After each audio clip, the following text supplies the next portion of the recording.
great to have David Roylance with me today. Now, David is a multiple Amazon best-selling author and award-winning coach, as well as CEO of Speak to Shine International Limited. And he works with entrepreneurs and he helps them build confidence and power so that they can deliver powerfully on stage and also create assets like TEDx's. And once those assets are in hand, they are key to transforming the business's turnover and profits. David has over 20 years of experience working with FTSE 250 companies, SMEs, entrepreneurs, and charities. And indeed, he's been responsible for fast-tracking the first woman to get onto the board of RBS. Quite an achievement. And you teach skills that have allowed executives to double their income within a week of intervention. Pretty remarkable. And you also work with people at board level, including many at blue chip companies. Now, David, our viewers would love to hear more about your background and how you got to be such a high profile business coach. It's a great question, because who would have thought that in 1990, when I left Edinburgh, came down to London, went to drama school with the intent of being an actor, that now, 30 years or so later, here I am operating as a business coach. For many reasons, my agent, when I was a working actor, was very good in the corporate space. So I got a lot of corporate presentation gigs and got very well paid for doing so. And then I was doing a gig in Amsterdam for a group called Inmarsat, who put satellites in space and then sell the airtime to media companies. And this was back in the year 2000. They just stopped being owned by 14 different governments, and they'd started becoming a private organization. Everyone had to pay tax for the first time, and they had to be client-facing for the very first time. Right. Nobody knew how to do it because they were genuinely rocket scientists. It wasn't rocket science. Really technical people, much more comfortable in a text message or a messenger message than in actually looking at a human face and attempting to read it. So I came in, I'd just done this gig, and then my dear friend Marco, this is where I first met him. He said, I'm putting together an Inmarsat Academy, and will you please come in and teach us how to do what you do? So they had the most ethnically diverse group that I'd ever come across in any organization. This is back in the year 2000. So I would do 2-day workshops with a group of 6 people. I'd have someone from Eritrea next to someone from Shanghai, next to someone from Moscow, next to whoever. Yeah. And it's where I really learned that nobody uninteresting and nobody doesn't have a story to tell. There are lots of people in this world who believe they don't have a story to tell, but I absolutely guarantee it's not true. And so that's when I started focusing on how do you allow the individual to be the best version of that individual? How can they turn the volume up on themselves? Which is the essence of coaching in a way, isn't it? Yeah, isn't it is, absolutely. Yeah. And so being in that space of being able to be physically confident, vocally confident in themselves, and express themselves in a way that brings confidence into a room, that allows an audience to be confident in you. That's the key. And the key to really being a coach, I call myself a profit speaking coach rather than a public speaking coach. Right. Lots of people in the world of public speaking. Yes. Lots of coaches who are former actors in this world. I find it fascinating because voice coaches in the main are very good at speaking and very poor at listening. So the key thing for me in this game, even when you're on stage, even when you're presenting, you need to be able to listen to your audience and what they are giving you. It goes back to when I was being taught Shakespeare by a lady named Patsy Rodenberg, who was my big first mentor in the world of the voice. And she's the world's #1 Shakespeare expert. When I was doing a monologue from Midsummer Night's Dream, and like most young actors, I was attacking it as 2 pages of text. And she said, no, stop, you've got to listen. This isn't our monologue, 2 pages of text. This is a conversation. But actually, it's a conversation in which you're the only one speaking, but you're talking to someone. And then I realized, of course, it's the audience, right? It's the audience, or, in Shakespeare, it could be God, or it could be the audience that's in the theater. It could be both. It could be another side of oneself, like to be or not to be. Either way, you're listening as much as you're speaking. And what that does is it means you stay in the moment of the moment for yourself.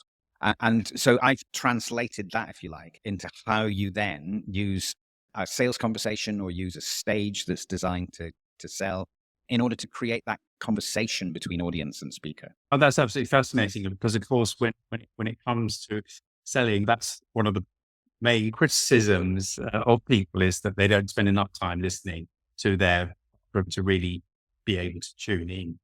There's a thing that happens the moment that somebody says to themselves, the moment that they, in reality, in their own mind, go, I really want this. The hypothalamus, the unconscious mind, will immediately shoot forward, take charge and go, but what if you pay money and you don't get a result?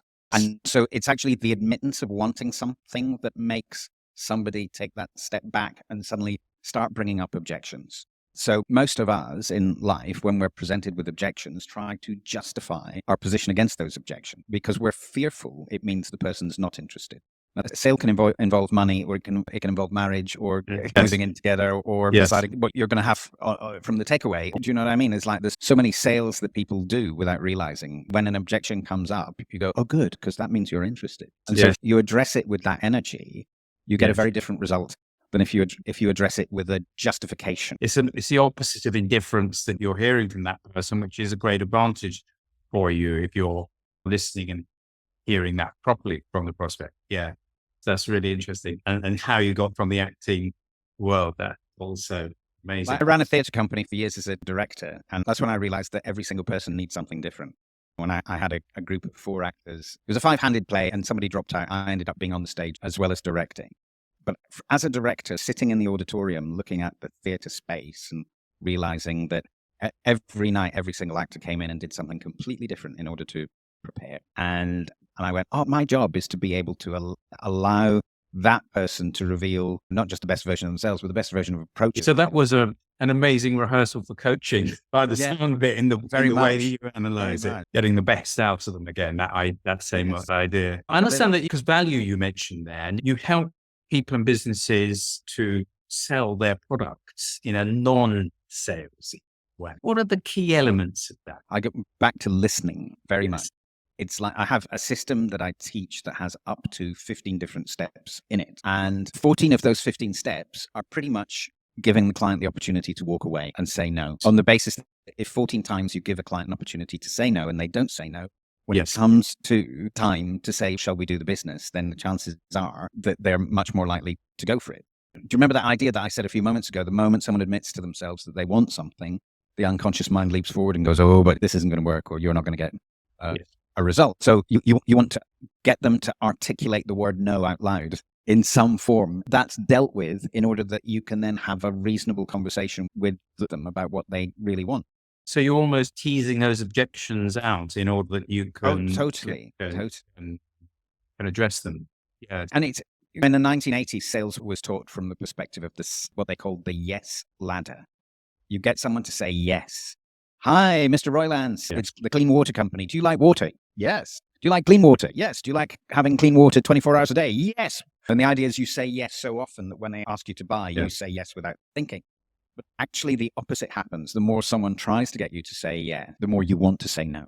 That's certainly my experience as someone on the receiving end of that. So I think you can see that. You and I have an overlapping interest in helping law firms specifically with new business. And I understand that you've been having some conversations with leaders in law firms about the challenges. It'd be really interesting to hear the story of that.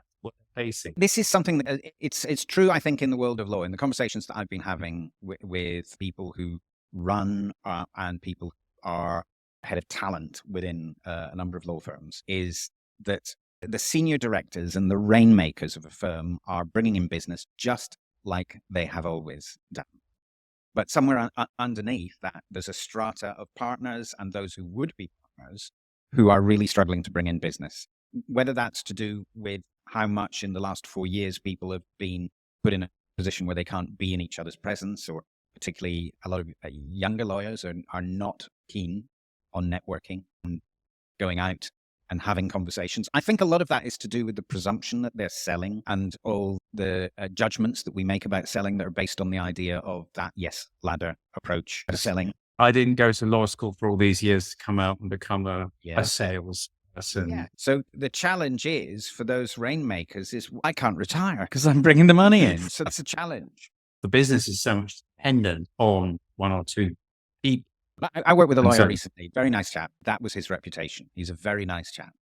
And so in terms of progressing in the organization, that doesn't get you to senior. Oh, he's a nice chap. Isn't he lovely? So, funnily enough, he's the one who closed a single deal that was worth 10 times what he invested in working with me. And that was 2 days after we did our first session together. And his reputation within that law firm has changed dramatically because as we go on, his close rate is now being seen to be 60% rather than 30%. So senior partners are responding to him and his suggestions in a very different way. He's having to fight less to have budget to do things that he would like to do that will attract more business into the firm. So that's where the deficit is within the firms, is that there are not enough people with those kind of rainmaking skills, networking skills, and so on. I think resistance to sales is based to the idea of becoming that rainmaker is based a lot on fear. Fear of what sales means, the presumption that it's something to do with imposing. And actually the presumption that networking is sales, when in actual fact, networking is marketing. And how you use that space to create a greater sense of value around yourself and what you can give to people. Naturally, most people are much better at giving than asking. So the idea is let's use what people are natural at. Let's use what people are really good at in terms of how they connect with people. Take that fear away. Because when people go, oh, you mean it's not, I don't have to go and shove my business card in people's hands and say, when you need a lawyer, it's actually the opposite of that. And once people get a sense, oh, it's that simple, is it? And now all you have to do is be you, authentically you, confident, ease. It's when things are effortless, that's when magic happens. So I think the idea of bringing your skills and my skills, well, a lot of which come from that acting, that theatre world that I talked about earlier, together in a masterclass means we've got this holistic package that will allow people to then teach their own teams how to be rainmakers. Yes, because it's a lot of that is for the leaders to develop their rainmaking skills, but also how to bring the support of your team in behind you. Now, finally, I just wanted to mention the fact that David I did mention that he was an Amazon best-selling author, the most recent one being Be Seen, Be Heard, Get Paid What You Are Worth, but also had a couple of other titles, Confidence, How to Have It, How to Keep It, and The Year the World Changed. And I just wanted to ask you, David, and by the way, I should have said I've read the first of those titles, Be Heard and Get Paid What You're Worth, and it's a great read, so I strongly recommend it.